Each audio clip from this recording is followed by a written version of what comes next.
Hey everyone, it's Imran from Options Insight, back with another one of these macro options spotlights for you. Okay, quiet day obviously. We had May Day bank holidays in Europe, so US trading water, not doing a whole lot.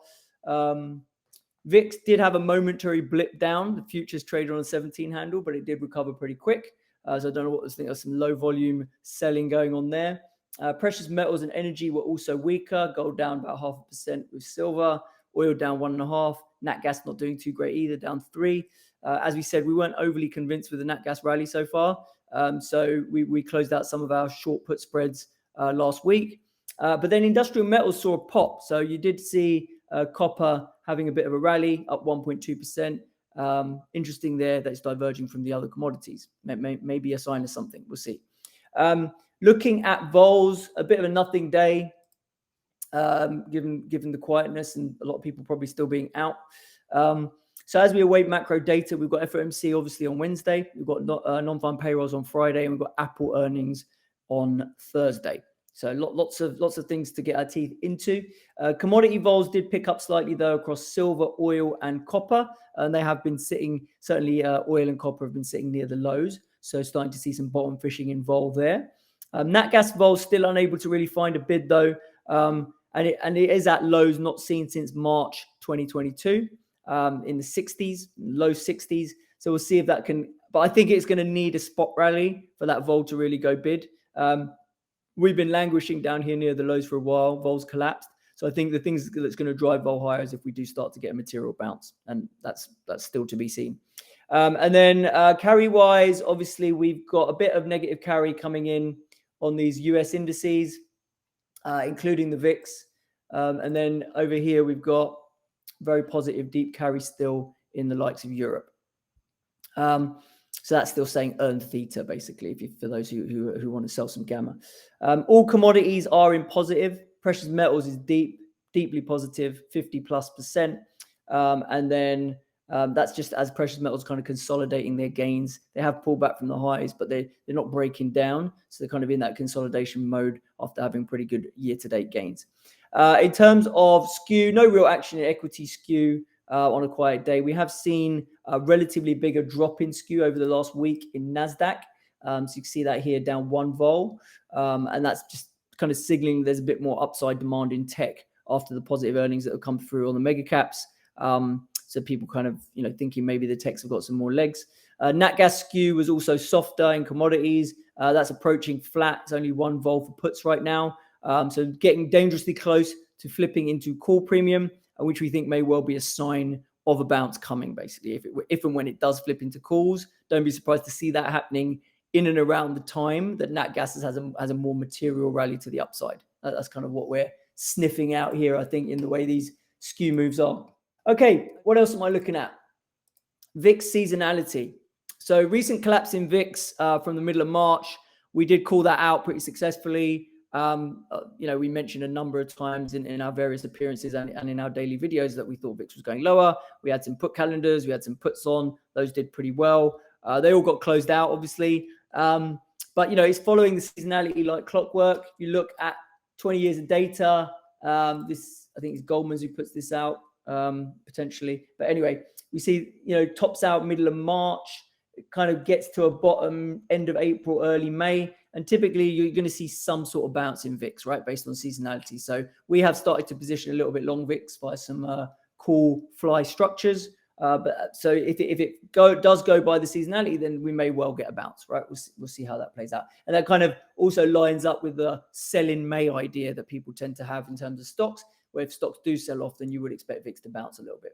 Now, key events we have, obviously, FOMC and non-farms this week. And we don't see too much event volatility being priced in for either of these events. Okay, so that means that does leave the room open for some surprises and some actual realized volatility. Generally, when you're anticipating loads of vol for an event, then the risk on vol is probably to the downside. Whereas here, it doesn't seem like we're pricing a lot in with VIX kind of getting down to those lows. So maybe that means there is more potential for actual movement if we were to get something that is non-consensus, right? If the Fed comes out a bit more hawkish than the market thinks, then the market could react. ISM prices paid came in higher yesterday, and that sparked a big move in yields. and that may be the start of a revival in rates vol, which we know rates vol has been the driver of cross asset vol, so that might well be the start of something. So keep an eye on that move index to see if rates vol does continue to go higher. Another supportive dynamic for VIX may be that we've started to see call skew firming up on the S&P rally.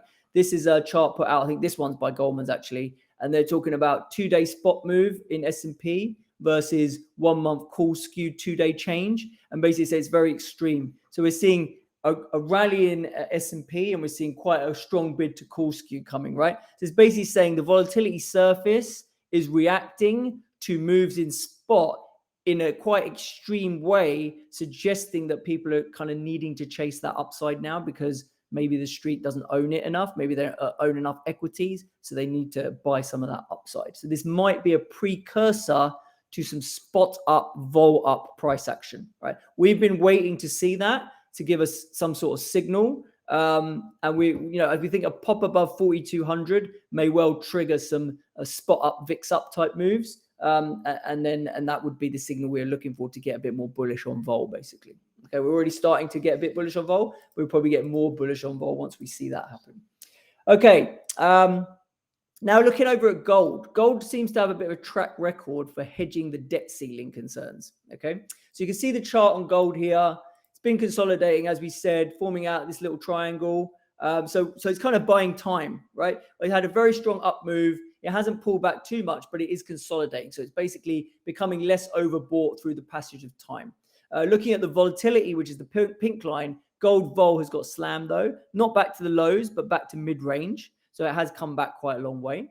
And then Deutsche Bank's research, they did some analysis where they're trying to look at the beta of the dollar versus various currencies to see, what is the best hedge against debt ceiling issues. And looking back, gold is standout. Second in line is the Swissy, but gold is the one really that has the most beta to debt ceiling concerns. So that's interesting because debt ceiling is obviously coming up. People are kind of thinking timing wise, June, July is where you're going to get your stress. So looking at upside structures in gold because of these factors starts to make sense. Okay. So we're looking at our vol dashboard in gold. What are we seeing? What are we thinking? So vol dashboard here, strategy compass, first place we often look. It's kind of buy calls, but not quite. So vol's a bit more neutral. Vol's a bit more mid-range. If vol was cheaper, we'd be in buy call territory more firmly. What else?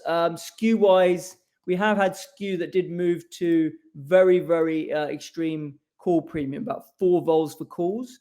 And that has reverted back to around 1 vol for calls. So calls are getting cheaper over the last 6 weeks or so. Looking at the term structure, we have got a little inversion there in the weeklies. And then after that, things flatten out a bit. So interesting opportunity where you might want to buy some debt ceiling type upside in July, maybe here.